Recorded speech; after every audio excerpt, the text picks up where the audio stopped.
ನಮಸ್ತೆ ಎಲ್ಲರಿಗೂ welcome back to my YouTube channel. ಇವತ್ತಿನ ವಿಡಿಯೋದಲ್ಲಿ ನಾಳಿನ ಆಸೆ ಸಂಚಿಕೆಯಲ್ಲಿ ಏನಾಗುತ್ತೆ ಅಂತ ನೋಡೋಣ ಬನ್ನಿ. ಶುರುವಿನಲ್ಲಿ ಸೂರ್ಯ ಮೀನಾ ರಂಗತವ್ರಿಗೆ ಬಿಟ್ಟು ಮನೇಲಿರೋರಿಗೆಲ್ಲರೂ ಕರೆಂಟ್ ಶಾಕು ಹೊಡೆದಿರುತ್ತೆ. ಮೀನಾ ದೊಣ್ಣೆಯಿಂದ ಶಾಂತಿ ಕೈಗೆ ಹೊಡೆದಿರ್ತಾಳೆ ಕರೆಂಟ್ ಶಾಕ್ನ ಬಿಡಿಸೋದಕ್ಕೆ. ಆಗ ಅದನ್ನು ತೋರಿಸ್ಕೊಂಡು ರೋಹಿಣಿಗೆ ತೋರಿಸ್ತಿರ್ತಾಳೆ, ನೋಡು ಇವ್ರು ದೊಣ್ಣೆ ತೊಗೊಂಡು ಹೊಡೆದು ನನ್ನ ಕೈ ಹೆಂಗಾಗಿದೆ ಅಂತ ಶಾಂತಿ ಹೇಳ್ತಿರ್ತಾಳೆ. ಆಗ ರೋಹಿಣಿ ಬಂದು ಅಯ್ಯೋ ಮಸಾಜ್ ಮಾಡ್ತೀನಿ ಇರಿ ಅಂತ ಮಸಾಜ್ ಮಾಡ್ತಿರ್ತಾಳೆ.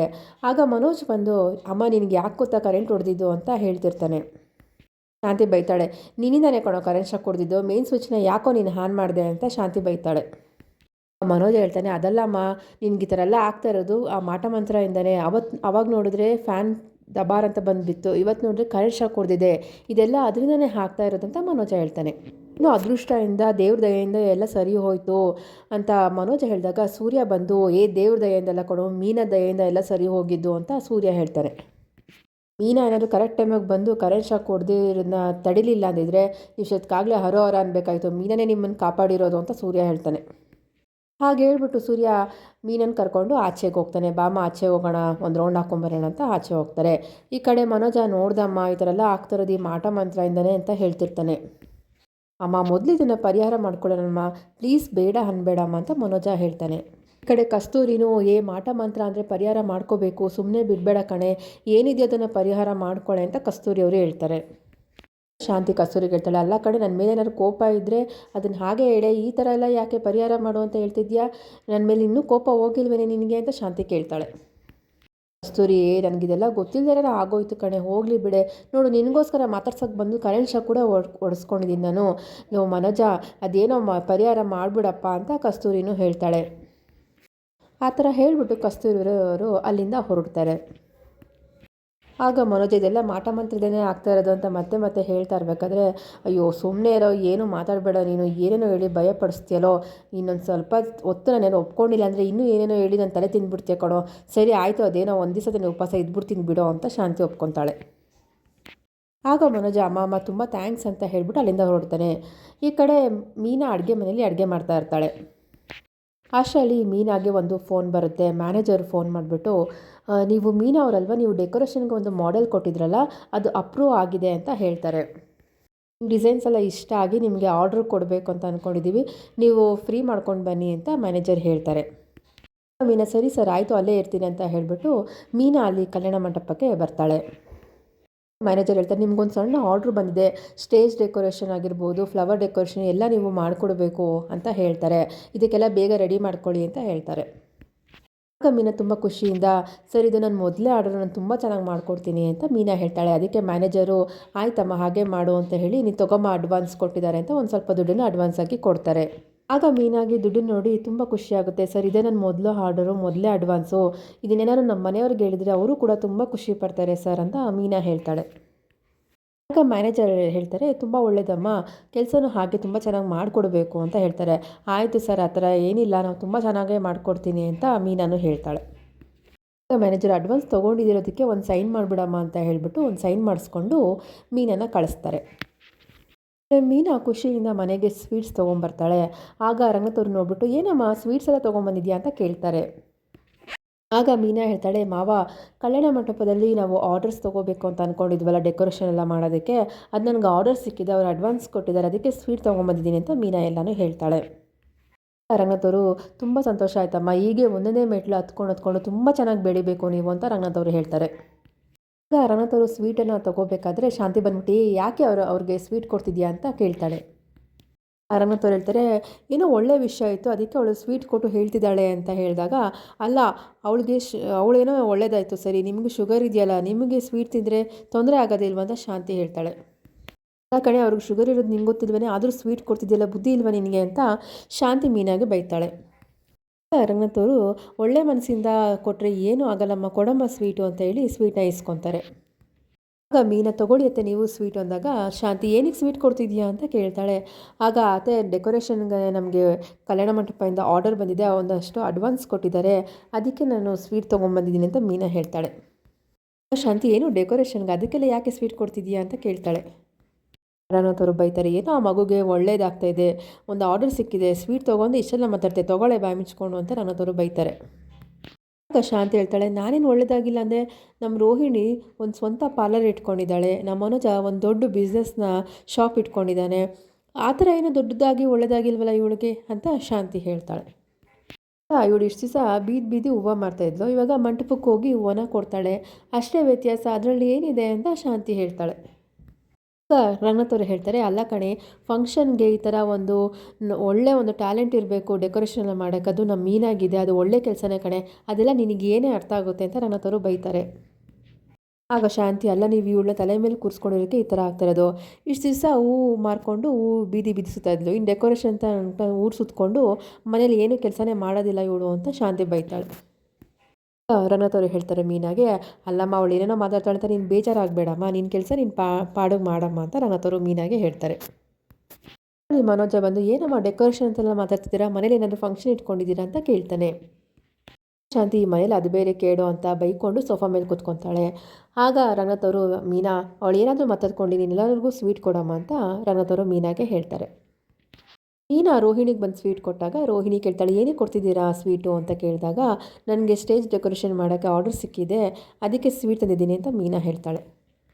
ರೋಹಿಣಿ ಸ್ವೀಟ್ ಎತ್ಕೊಂಡು, ಮನೋಜ್ ನೀವು ತೊಗೊಳ್ಳಿ ಅಂದಾಗ ಮನೋಜು ಕೊಬ್ಬಿಂದ, ಅಯ್ಯೋ ಈ ಸ್ವೀಟಾ ಎಲ್ಲಿಂದ ತೊಗೊಂಬಂದಿರ್ತಾರೋ ಏನೋ ಅಂತ ಜಂಬಾಯಿಂದ ಮಾತಾಡ್ತಾನೆ. ಮೀನಾ, ಒಳ್ಳೆ ಕಡೆಯಿಂದನೇ ತಂದಿರೋದು, ತೊಗೋಬೋದು ಅಂತ ಮೀನಾ ಹೇಳ್ತಾಳೆ. ಅಲ್ಲಿ ಸೂರ್ಯ ಬಂದಾಗ ಮೀನಾ ಹೋಗಿ ಸ್ವೀಟ್ನ ಸೂರ್ಯಂಗೆ ಕೊಡ್ತಾಳೆ. ಸೂರ್ಯ, ಏನಮ್ಮ ಮೀನಾ ಸ್ವೀಟೆಲ್ಲ ಕೊಡ್ತಿದ್ಯಾ ಅಂತ ಅವನು ಕೇಳ್ತಾನೆ. ಮೀನಾ, ಸ್ಟೇಜ್ ಡೆಕೋರೇಷನ್ಗೆ ಕಲ್ಯಾಣ ಮಂಟಪದಿಂದ ಆರ್ಡರ್ ಸಿಕ್ಕಿದೆ ಅಂತ ಹೇಳ್ತಾಳೆ. ಸೂರ್ಯ ಖುಷಿಯಿಂದ, ಕಂಗ್ರಾಟ್ಸ್ ಮೀನಾ, ನನಗೂ ಹೇಳಬಾರ್ದೆ, ನಾನು ಅಲ್ಲಿಗೆ ಬರ್ತಾಯಿದ್ದೆ ಅಂತ ಸೂರ್ಯ ಹೇಳ್ತಾನೆ. ಅಷ್ಟರಲ್ಲಿಗೆ ರವಿ ಶ್ರುತಿ ಇಬ್ಬರು ಬರ್ತಾರೆ.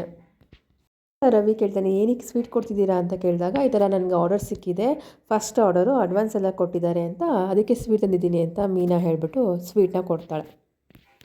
ರವಿನು, ಸೂಪರ್, ಅದಕ್ಕೆ ನಿಮಗೆ ಇನ್ಮೇಲಿಂದ ಪ್ರೀ ವೆಡ್ಡಿಂಗು ಪೋಸ್ಟ್ ವೆಡ್ಡಿಂಗ್ ಅಂತ ನಿಮಗೆ ತುಂಬ ಆರ್ಡರ್ ಸಿಗ್ತಾ ಇರುತ್ತೆ ಅಂತ ರವಿ ಹೇಳ್ತಾರೆ. ಸೂರ್ಯ, ಈ ಥರ ನಮಗೆ ಕಲ್ಯಾಣ ಮಂಟಪದಿಂದ ಆರ್ಡರ್ಸ್ ಬಂದರೆ ನಮ್ಗೆ ಒಳ್ಳೆ ಮರ್ಯಾದೆ ಸಿಗುತ್ತೆ ಅಂತ ಸೂರ್ಯ ಹೇಳ್ತಾನೆ. ರವಿ, ನಮ್ಮ ಹೋಟೆಲ್ಸ್ಗೂ ಇದೇ ಥರ ಎಷ್ಟೊಂದು ಆರ್ಡ್ರ್ ಬರ್ತದೆ, ಅದನ್ನೆಲ್ಲ ನಾನು ನಿಮಗೆ ಹೇಳ್ತೀನಿ ಅದಕ್ಕೆ ಅಂತ ರವಿ ಹೇಳ್ತಾನೆ. ಮೀನಾ ಬಂದು ಶ್ರುತಿಗೆ ಸ್ವೀಟ್ ತೊಗೋ ಅಂದಾಗ ರವಿ, ಅದಕ್ಕೆ ಕೊಡ್ತಿದ್ದಾರಲ್ಲ ತೊಗೋ ಅಂತ ರವಿ ಹೇಳ್ತಾನೆ. ಶ್ರುತಿ, ಕಂಗ್ರಾಟ್ಸ್ ಮೀನಾ ಅಂತ ಹೇಳಿಬಿಟ್ಟು ಶ್ರುತಿ ಸ್ವೀಟ್ನ ತೊಗೊತಾಳೆ. ಶ್ರುತಿ ಶಾಂತಿ ಗೊತ್ತಾಗದೇ ಇರೋ ಥರ ವಿಶ್ ಮಾಡ್ತಾಳೆ. ಸೂರ್ಯ, ಬಾ ಮೀನಾ ಅಪ್ಪ ಹತ್ರ ಆಶೀರ್ವಾದ ತೊಗೊಳ್ಳೋಣ ಅಂತ ಹೋಗ್ತಾ ಇರಬೇಕಾದ್ರೆ ಈ ಕಡೆ ಮನೋಜ ಬಂದು, ಏನೋ ಯಾವಾಗಲೂ ಸಿಕ್ಕಿದಾಗೆಲ್ಲ ಆಶೀರ್ವಾದ ತೊಗೋತಿಲ್ಲ ನೀನು ಅಂತ ಮನೋಜ ಕೇಳ್ತಾನೆ. ಅದಕ್ಕೆ ಸೂರ್ಯ, ಒಳ್ಳೆ ಕೆಲಸ ಮಾಡಬೇಕಾದ್ರೆ ಅದು ದೊಡ್ಡವರಿಂದ ಆಶೀರ್ವಾದ ನಾವು ತೊಗೋಬೇಕು ಅಂತ ಸೂರ್ಯ ಹೇಳಿದಾಗ, ಅಲ್ಲ ದೊಡ್ಡ ಕೆಲಸ ಸಿಕ್ಕಿದ್ರೆ ಅದಕ್ಕೆ ಆಶೀರ್ವಾದ ತೊಗೋಬೇಕು, ಇದಕ್ಕೆಲ್ಲ ಏನು ಆಶೀರ್ವಾದ ತೊಗೋಬೇಕು ಅಂತ ಮನೋಜ ಹೇಳ್ತಾನೆ. ಸೂರ್ಯ ಹೇಳ್ತಾನೆ, ಲೋ ಪೆಂಗ್ಯ, ಮೀನಾ ಇನ್ನು ಮುಂದೆ ದೊಡ್ಡ ಲೆವೆಲ್ಗೆ ಹೋಗ್ತಾಳೆ ಕಣೋ, ಆವಾಗ ಹೂ ತೋಟ ಇರೋರೆಲ್ಲ ನಮ್ಮ ಮನೆ ಮುಂದೆ ಬಂದು ಹೂ ತೊಗೊಳ್ಳಿ ಮೀನಾ ಅಂತ ಕೇಳ್ಕೊತಾರೆ, ಅಂತ ಟೈಮ್ ಬಂದೇ ಬರುತ್ತೆ ಅಂತ ಸೂರ್ಯ ಹೇಳ್ತಾನೆ. ಆಗ ಮೀನಾ, ರೀ ಸುಮ್ಮನೆ ಇರಿ, ಆ ಥರ ಎಲ್ಲ ಬಂದು ನಿಂತ್ಕೊಳ್ಳಿತ, ನಾನು ಈ ಥರ ಎಲ್ಲ ಮಾಡ್ತಾಯಿಲ್ಲ, ಏನೋ ಒಂದು ಒಳ್ಳೆ ಕೆಲಸ ಮಾಡಬೇಕು, ನಾವು ಮುಂದೆ ಬರಬೇಕು ಅನ್ನೋದಕ್ಕೆ ಮಾಡ್ತಿದ್ದೀನಿ ಅಷ್ಟೇ ಅಂತ ಮೀನಾ ಹೇಳ್ತಾಳೆ. ಆಗ ಶಾಂತಿ, ಈ ಕಡೆ ಆರ್ಡರ್ ಸಿಕ್ಕಿದೆ ಅಂತ ಮನೆ ಕೆಲಸ ಮಾಡೋದನ್ನ ತಪ್ಪಿಸ್ಕೊಬೇಡ, ಫಸ್ಟ್ ಹೋಗಿ ಅಡುಗೆ ಮಾಡೋ ಅಂತ ಶಾಂತಿ ಬೈತಾಳೆ. ಆಗ ಸೂರ್ಯ, ಒಳ್ಳೆ ಅಡುಗೆ ಮಾಡಿಬಿಡು, ಇವತ್ತು ನನ್ನ ಫ್ರೆಂಡ್ಸ್ಗೆ ಕಸ್ತೂರಿ ಆಂಟಿಗೆ ಎಲ್ಲರಿಗೂ ಸೇರಿಸಿ ಒಳ್ಳೆ ಅಡುಗೆ ಮಾಡು ಅಂತ ಸೂರ್ಯ ಹೇಳ್ತಾನೆ. ಅದಕ್ಕಂತ ಸೂರ್ಯ ಸ್ವಲ್ಪ ದುಡ್ಡು ಕೊಡೋಕೆ ಹೋದಾಗ, ಸ್ವಲ್ಪ ಇರಿ ಅಂತ ಹೇಳಿ ಪರ್ಸಲ್ಲಿದ್ದು ಅಡ್ವಾನ್ಸ್ ಕೊಟ್ಟಿದ್ದ ದುಡ್ಡನ್ನ ಆಚೆ ತೆಗಿತಾಳೆ. ಸೂರ್ಯ ದುಡ್ಡು ಹೋಗ್ಬಿಟ್ಟು, ಏನು ದುಡ್ಡು ಇದು ಅಂತ ಕೇಳಿದಾಗ, ಡೆಕೋರೇಷನ್ಗೆ ಅಂತ ಅಡ್ವಾನ್ಸ್ ಕೊಟ್ಟಿದ್ದಾರೆ ಅಂತ ಮೀನಾ ಹೇಳ್ತಾಳೆ. ಆಗ ಆ ದುಡ್ಡು ನೋಡಿ ಮನೋಜ ಮತ್ತು ಶಾಂತಿ ಇಬ್ಬರು ಹೊಟ್ಟೆ ಹುರ್ಕೊಂಡು ನೋಡ್ತಾ ಇರ್ತಾರೆ. 1,000 ರೂಪಾಯಿ ಅಡ್ವಾನ್ಸ್ ಕೊಟ್ಟಿದ್ದಾರೆ ಅಂತ ಮೀನಾ ಹೇಳಿದಾಗ, ಅಪ್ಪ ನೋಡಪ್ಪ ಆಗಲೇ ಅಡ್ವಾನ್ಸ್ ಕೊಟ್ಟಿದ್ದಾರೆ ಅಂತ ಸೂರ್ಯ ಹೇಳ್ತಾನೆ. ಆಗ ರಂಗನಾಥ್ ಅವರು ಖುಷಿ ಪಡ್ತಾರೆ, ಹೌದಪ್ಪ ಆರ್ಡರ್ ಕೊಟ್ಟ ಮೇಲೆ ಅಡ್ವಾನ್ಸು ಕೊಡ್ತಾರೆ ಅಂತ ಹೇಳ್ಬಿಟ್ಟು ಖುಷಿ ಪಟ್ಟಾಗ, ಆಯಿತು ಮೀನಾ ಒಳ್ಳೆ ಅಡುಗೆ ಮಾಡ್ಬಿಡು ಅಂತ ಸೂರ್ಯ ಹೇಳ್ತಾರೆ. ರವಿ, ಅದಕ್ಕೆ ನಾನು ಹೆಲ್ಪ್ ಮಾಡ್ತೀನಿ ಅಂತ ಹೇಳಿದಾಗ, ಈ ಕಡೆ ಶಾಂತಿ, ಮನೋಜ, ರೋಹಿಣಿ 3 ಜನನೂ ಮುಖ ನೋಡ್ಕೊಂಡು ನಿಂತಿರ್ತಾರೆ. ಆಗ ಶಾಂತಿ, ಇಲ್ಲೋ ಕೆಲಸ ಮಾಡಿ ಇವಾಗಲೇ ಸುಸ್ತಾಗಿ ಬಂದಿದ್ಯಾ, ಮತ್ತೆ ಹೋಗಿ ಅಡುಗೆ ಮಾಡ್ತೀವೋ ನೀನು ಅಂತ ಶಾಂತಿ ಕೇಳ್ತಾಳೆ. ಆಗ ಮೀನಾ ಹೇಳ್ತಾಳೆ, ರವಿಯವರು ಅದೆಲ್ಲ ಇನ್ನು ಬಿಡ, ನಾನೇ ಮಾಡ್ಕೊತೀನಿ ಅಂತ ಹೇಳ್ತಾಳೆ. ಈ ಕಡೆ ಶಾಂತಿ ಮತ್ತು ಮನೋಜ, ಮನೋಜಿಗೂ ಇಬ್ಬರಿಗೂ ಅಡುಗೆ ಮಾಡಬೇಡ ಅಂತ ಶಾಂತಿ ಹೇಳ್ತಾಳೆ. ಆಗ ಸೂರ್ಯ, ಏನು ಆಚೆಯಿಂದ ತರಿಸ್ಕೊಂಡು ತಿಂತೀರಾ ಅಂತ ಕೇಳಿದಾಗ, ಇಲ್ಲ ನಾವಿಬ್ಬರು ಊಟ ಮಾಡೋಂಗಿಲ್ಲ ಉಪವಾಸ ಅಂತ ಶಾಂತಿ ಮತ್ತು ಮನೋಜ್ ಇಬ್ಬರು ಹೇಳ್ತಾರೆ. ಸೂರ್ಯ, ಸರಿ ನೀವು ಮಾಡಿಲ್ಲ ಅಂದರೆ ಏನು ಮಾಡೋದು, ನಾವು ಮಾಡ್ತೀವಿ ಅಂತ ಹೇಳ್ಬಿಟ್ಟು, ಕೊಡು ಮೀನಾ, ಎಲ್ಲ ನಾನೇ ಸಾಮಾನು ತೊಗೊಂಬಂದು ಕೊಡ್ತೀನಿ ಅಂತ ಸೂರ್ಯ ಹೇಳ್ತಾನೆ. ಆಗ ಅಕ್ಕ ಇದ್ದಾರಲ್ವ, ನಾನು ಅಲ್ಲಿಂದ ಹೋಗಿ ನಾನು ಸಾಮಾನು ತೊಗೊಂಬರ್ತೀನಿ, ದುಡ್ಡನ್ನ ಹುಂಡಿಗೆ ಹಾಕಿ ಅಂತ ಹೇಳಿಬಿಟ್ಟು ದುಡ್ಡನ್ನು ಕೊಟ್ಬಿಟ್ಟು ಮೀನಾ ಅಲ್ಲಿಂದ ಹೋಗ್ತಾಳೆ. ಕಡೆ ಮನೋಜ ಬಂದು, ಏನಮ್ಮ ಇವತ್ತು ನಾವು ಉಪವಾಸ ಇದ್ದೀವಿ, ಇವ್ರು ನೋಡಿದ್ರೆ ಒಳ್ಳೊಳ್ಳೆ ಅಡುಗೆ ಮಾಡ್ತಾರಲ್ಲ ಅಂತ ಮನೋಜ ಹೇಳ್ತಾನೆ. ಮತ್ತು ನೀನೇ ಹೇಳ್ದಲ್ಲಪ್ಪ ಪರಿಹಾರ ಮಾಡಬೇಕು ಅಂತ, ಪರಿಹಾರ ಅನ್ಕೊಂಡು ನಾನು ಉಪವಾಸ ಇಡ್ತಿದ್ದೆ ಅಂತ ಶಾಂತಿ ಬೈಕೊಂಡದಿಂದ ಹೋಗ್ತಾಳೆ. ಈ ಕಡೆ ಮೀನಾ ಹೂವು ವ್ಯಾಪಾರ ಮಾಡೋ ಅಕ್ಕ ಹತ್ರ ಬಂದು ನಿಂತಾಗ ಅವ್ರು ಕೇಳ್ತಾರೆ, ಏನು ಮೀನಾ ಇಷ್ಟೊತ್ತಿಗೆ ಬಂದಿದೆ, ಹೂವು ಕೊಡೋಕೆ ಬಂದಿದೆ ಅಂತ ಕೇಳ್ತಾರೆ. ಮೀನು ಹೇಳ್ತಾಳೆ, ಇಲ್ಲ ಅಕ್ಕ ನಮ್ಮನೇಲಿ ಸ್ಪೆಷಲಾಗಿ ಅಡುಗೆ ಮಾಡು ಅಂತ ಹೇಳ್ತಾರೆ, ಅದಕ್ಕೆ ನೀವು ಮಾರ್ಕೆಟ್ ಹೋಗಿ ತರಕಾರಿ ಮತ್ತು ಸಾಮಾನುಗಳು ತೊಗೊತೀರಲ್ಲ, ನಿಮ್ಮ ಜೊತೆ ಹೋಗಿ ತೊಗೊಂಬರೋಣ ಅಂತ ಬಂದೆ ಅಂತ ಮೀನಾ ಹೇಳ್ತಾಳೆ. ಆಗ ಅಕ್ಕ ಅವರು ಏನು ವಿಶೇಷ ಮೀನು ಅಂತ ಕೇಳಿದಾಗ, ನನಗೆ ಈ ಥರ ಡೆಕೋರೇಷನ್ ಮಾಡೋಕ್ಕೆ ಆರ್ಡರ್ ಸಿಕ್ಕಿದೆ, ಅದಕ್ಕೆ ನಾವು ಇವತ್ತು ಸ್ಪೆಷಲಾಗಿ ಅಡುಗೆ ಮಾಡ್ತೀವಿ ಅಂತ ಎಲ್ಲ ವಿಷಯನೂ ಅಕ್ಕ ಹತ್ರ ಹೇಳ್ತಾಳೆ. ಸರಿ ಆಯಿತು, ಕರ್ಕೊಂಡು ಹೋಗ್ತೀನಿ ಬಾ ಮೀನಾ ಅಂತ ಅಕ್ಕ ಮೀನನ್ನು ಕರ್ಕೊಂಡು ಹೋಗ್ತಾ ಇರ್ತಾರೆ. ಈ ಕಡೆ ಮಾರ್ಕೆಟಲ್ಲಿ ಮೇಕೆ ಮಂಜ ವ್ಯಾಪಾರ ಮಾಡ್ಕೊಂಡು ನಿಂತಿರ್ತಾನೆ. ಈ ಕಡೆ ಮಾರ್ಕೆಟಲ್ಲಿ ಮೀನಾಗೆ ಒಂದು ಫೋನ್ ಬರುತ್ತೆ. ಅಕ್ಕ ನೀವು ನೋಡಿಕೊಂಡು ಎಲ್ಲ ಚೆನ್ನಾಗಿರೋದು ತೊಗೊಳ್ತಾ ಇರಿ, ನಾನು ಫೋನಲ್ಲಿ ಮಾತಾಡ್ಕೊಂಡು ಬರ್ತೀನಿ ಅಂತ ಮೀನಾ ಈ ಕಡೆ ಬರ್ತಾಳೆ. ಈ ಕಡೆ ಮೇಕೆ ಮಂಜಣ್ಣ ತರಕಾರಿನ ವ್ಯಾಪಾರ ಮಾಡಿಕೊಂಡು ನಿಂತಿರ್ತಾನೆ. ಆಗ ಅವಕ್ಕ, ಮಂಜಣ್ಣ ಅವರೇ ನಮಗೆ ವೆಜ್ ಬಿರಿಯಾನಿ ಮಾಡೋಕ್ಕೆ ಚೆನ್ನಾಗಿರೋ ತರಕಾರಿ ಕೊಡಿ ಅಂತ ಅಕ್ಕ ಕೇಳ್ತಾ ಇರ್ತಾರೆ. ಆಗ ಮೇಕೆ ಮಂಜಣ್ಣ, ಇದುವರೆಗೂ ನಿಮಗೆ ಚೆನ್ನಾಗಿರೋದೇ ತಾನೇ ಕೊಟ್ಟಿರೋದು, ಏನಿವತ್ತು ವಿಶೇಷ ಅಂತ ಕೇಳ್ತಾರೆ. ಆಗ ಅವಕ್ಕ ಹೇಳ್ತಾರೆ, ನಮ್ಮ ಮನೇಲಿ ವಿಶೇಷನಿಲ್ಲ, ಅವ್ರ ಮನೇಲಿ ಇವತ್ತು ವಿಶೇಷ, ಅವ್ರ ಮನೇಲಿ ಏನೋ ಸ್ಪೆಷಲ್ ಅಡುಗೆ ಮಾಡ್ತಿದ್ದಾರೆ, ಅದಕ್ಕೆ ತರಕಾರಿ ಚೆನ್ನಾಗಿರೋದು ಬೇಕು ಅಂತ ಕೇಳ್ತಾರೆ. ಮೇಕೆ ಮಂಜಣ್ಣ, ಏನು ಹೊಸ ಕಸ್ಟಮರ್ನ ಕರ್ಕೊಂಡ್ಬಂದಿದ್ದೀರಾ ಅಂತ ಕೇಳ್ತಾರೆ. ಮೇಕೆ ಮಂಜಣ್ಣ ಹೇಳ್ತಾರೆ, ಇವಾಗ ನಾನು ಕೊಡೋ ತರಕಾರಿನ ಅವರು ತೊಗೊಂಡೋಗಿ ಅಡುಗೆ ಮಾಡಿದ್ರೆ ಇನ್ನೊಂದಷ್ಟು ಕಸ್ಟಮರ್ನ ಅವರೇ ಕರ್ಕೊಂಬರಬೇಕು, ಆ ಥರ ಇರುತ್ತೆ ಅಂತ ಹೇಳ್ತಾರೆ. ಮೀನಾ ಆ ಕಡೆ ಡೆಕೋರೇಷನ್ ಬಗ್ಗೆ ಮಾತಾಡ್ಕೊಂಡು ನಿಂತಿರ್ತಾಳೆ ಫೋನಲ್ಲಿ. ಮೀನಾ ಈ ಕಡೆ ಟರ್ನ್ ಆಗಿದ ತಕ್ಷಣ ಮೇಕೆ ಮಂಜಣ್ಣ ಮೀನನ್ನು ನೋಡಿ ಫುಲ್ಲು ಶಾಕ್ ಆಗ್ತಾರೆ. ಆಗ ಮೇಕೆ ಮಂಜ ಟೆನ್ಷನ್ ಆಗ್ಬಿಟ್ಟು, ಅಯ್ಯೋ ಇವಳು ಸೂರ್ಯನ ಹೆಂಡ್ತಿ ಅಲ್ವಾ, ಇವಳು ಕೈನ ನಾನು ಸಿಕ್ಕಾಕೊಂಡ್ಬಿಟ್ರೆ ನನ್ನ ಕತೆ ಮುಗೀತು ಅಂತ ಹೇಳ್ಕೊಂಡು ಮುಖಕ್ಕೆ ಟವಲ್ನ ಸುತ್ಕೊತಾ ಇರ್ತಾನೆ. ಈ ಕಡೆ ಮೀನಾ ಅವ್ರ ಅಮ್ಮ ಜೊತೆ ಮಾತಾಡ್ಕೊಂಡು, ಸರಿ ಸಾಯಂಕಾಲ ಮಾಡ್ತೀನಮ್ಮ ಅಂತ ಹೇಳ್ಬಿಟ್ಟು ಫೋನ್ ಇಟ್ಬಿಟ್ಟು ಬರ್ತಾ ಇರ್ತಾಳೆ. ಟವಲ್ ಸುತ್ಕೊಂಡಿರೋದು ನೋಡ್ಬಿಟ್ಟು, ಅಕ್ಕ ಏನಣ್ಣ ಟವಲ್ ಸುತ್ಕೊಂಡಿದ್ದೇನೆ, ಏನಾದರೂ ಶೀತ ಆಗಿದೆಯಾ ಅಂತ ಕೇಳ್ತಾರೆ. ಮೇಕೆ ಮಂಜಣ್ಣ ಹೌದದು ಅಂತ ಹೇಳ್ತಾ ಇರ್ಬೇಕಾದ್ರೆ ಮೀನಾ ಅಲ್ಲಿಗೆ ಬರ್ತಾಳೆ. ಆಗ ಅಕ್ಕ ಹೇಳ್ತಾರೆ, ಇವ್ರಿಗೋಸ್ಕರ ತರಕಾರಿ ತೊಗೊಳಕ್ಕೆ ಬಂದಿರೋ, ಚೆನ್ನಾಗಿರೋದು ಕೊಡಿ ಅಂದಾಗ, ಅಲ್ಲ ತರಕಾರಿ ತೊಗೊಂಬರೋಕ್ಕೆ ಅಂದಿರೋದನ್ನು ನಾನು ಕೊಡ್ತಾ ಇರೋದು ಗೊತ್ತಾಗ್ಬಿಟ್ರೆ ನನ್ನ ಕತೆ ಮುಗೀತು, ಅದರಲ್ಲೂ ಸೂರ್ಯ ಅವ್ರಿಗೆ ಗೊತ್ತಾಗ್ಬಿಟ್ರೆ ಅಷ್ಟೇ, ನನ್ನ ಬಾಣಲಿ ಹಾಕಿ ಹುರಿದು ಮುಕ್ಬಿಡ್ತಾರೆ ಅಂತ ಮೇಕೆ ಮಂಜನ ಮನಸ್ಸಲ್ಲೇ ಅನ್ಕೊತಾ ಇರ್ತಾನೆ. ಯಜಮಾನ್ರು ಕಾರ್ ಇಟ್ಕೊಂಡಿದ್ದಾರೆ, 2 ಕಾರ್ ಇಟ್ಕೊಂಡು ಓಡಿಸಿದ್ದಾರೆ, ಅವ್ರಿಗೇನಾದರೂ ಇಲ್ಲಿ ಒಳ್ಳೆ ತರಕಾರಿ ಸಿಗುತ್ತೆ ಅಂತ ಗೊತ್ತಾದರೆ ವಾರಕ್ಕೆ 2 ಸಲ ಬಂದು ತರಕಾರಿ ತೊಗೊಂಡೋಗ್ತಾರೆ ಅಂತ ಅಕ್ಕ ಹೇಳ್ತಾರೆ. ಕಡೆ ಮೇಕೆ ಮಂಜನ ಕೈ ನಡುಗ್ತಾ ಇರುತ್ತೆ. ಆಗ ಅಕ್ಕ ನೋಡ್ಬಿಟ್ಟು, ಏನಣ್ಣ ನೀವು ತರಕಾರಿನ ಸರಿಯಾಗಿ ಹಾಕ್ತಾ ಇಲ್ವಲ್ಲ ಅಂತ ಕೇಳ್ತಾರೆ. ಮೇಕೆ ಮಂಜನ ಏನೂ ಮಾತಾಡೋದೇ ಇಲ್ಲ. ಆಗ ಮೀನಾ, ಏನಕ್ಕ ಇವ್ರು ಏನೂ ಮಾತಾಡ್ತಾನೆ ಇಲ್ಲ ಅಂತ ಮೀನಾ ಕೇಳ್ತಾಳೆ. ಅಕ್ಕ ಹೇಳ್ತಾರೆ, ಅಯ್ಯೋ ಇವನು ಬಾಯಿ ತೆಗೆದ್ರೆ ಮಾತಾಡ್ತಾನೆ ಇರ್ತಾನೆ, ಇವನು ಮಾತಾಡದೇ ಇರದೆ ಸರಿ ಅಂತ ಅಕ್ಕ ಹೇಳ್ತಾರೆ. ತರಕಾರಿ ತೊಗೊಂಡು ಮೀನಾ ದುಡ್ಡು ಕೊಡು ಅಂತ ಹೇಳ್ಬಿಟ್ಟು ದುಡ್ಡು ಕೊಟ್ಬಿಟ್ಟು ಅಲ್ಲಿಂದ ಹೊರಡ್ತಾರೆ. ಈ ಕಡೆ ಮೇಕೆ ಮಂಜಣ್ಣ, ಅಯ್ಯೋ ಒಂದು ದಿವಸ ಬಂದಿದ್ದಕ್ಕೆ ನನಗೆ ಇಷ್ಟು ಕಷ್ಟ ಆಯಿತು, ಇನ್ಮೇಲೆ ವಾರ ವಾರ ಬಂದರೆ ಅಷ್ಟೇ ನನ್ನ ಗತಿ ಅಂತ ಮನಸ್ಸಲ್ಲೇ ಅಂದ್ಕೊಂಡು ಟೆನ್ಷನಿಂದ ಕೂತಿರ್ತಾನೆ.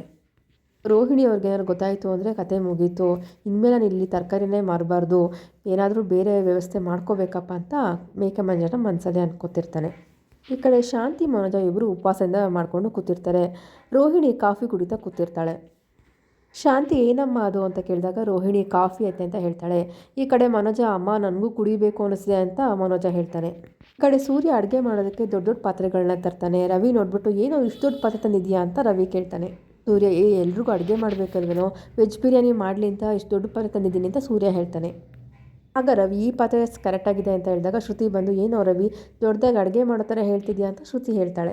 ಆಗ ರವಿ ಹೇಳ್ತಾನೆ, ವೆಜ್ ಬಿರಿಯಾನಿ ಮಾಡಬೇಕಲ್ವ, ಎಷ್ಟು ದೊಡ್ಡ ಪಾತ್ರೆ ಬೇಕಾಗುತ್ತೆ ಅಂದಾಗ, ಎಷ್ಟೊತ್ತಿಗೆ ಅಡುಗೆ ರೆಡಿ ಆಗುತ್ತೆ, ನಾನಂತೂ ತಿನ್ಕೊಂಡೇ ಹೋಗ್ತೀನಪ್ಪ ಅಂತ ಶ್ರುತಿ ಹೇಳ್ತಾಳೆ. ಶಾಂತಿ, ಏನಮ್ಮ ಏನೋ ಅವಳಿಗೆ ಆರ್ಡರ್ ಸಿಕ್ಕಿದೆ ಅಂತ ಖುಷಿಯಿಂದ ಮಾಡ್ತಾಳೆ, ಇದು ನೀನು ತಿಂತೀಯ ಅಂದಾಗ, ಡೈಲಿ ಅವ್ರು ಮಾಡೋದೇ ಅಡುಗೆ ತಿನ್ನೋದಲ್ವಾ ಅತ್ತೆ, ಇದರಲ್ಲಿ ಏನು ಸ್ಪೆಷಲ್ ಇದೆ ಅಂತ ಶ್ರುತಿ ಹೇಳ್ತಾಳೆ.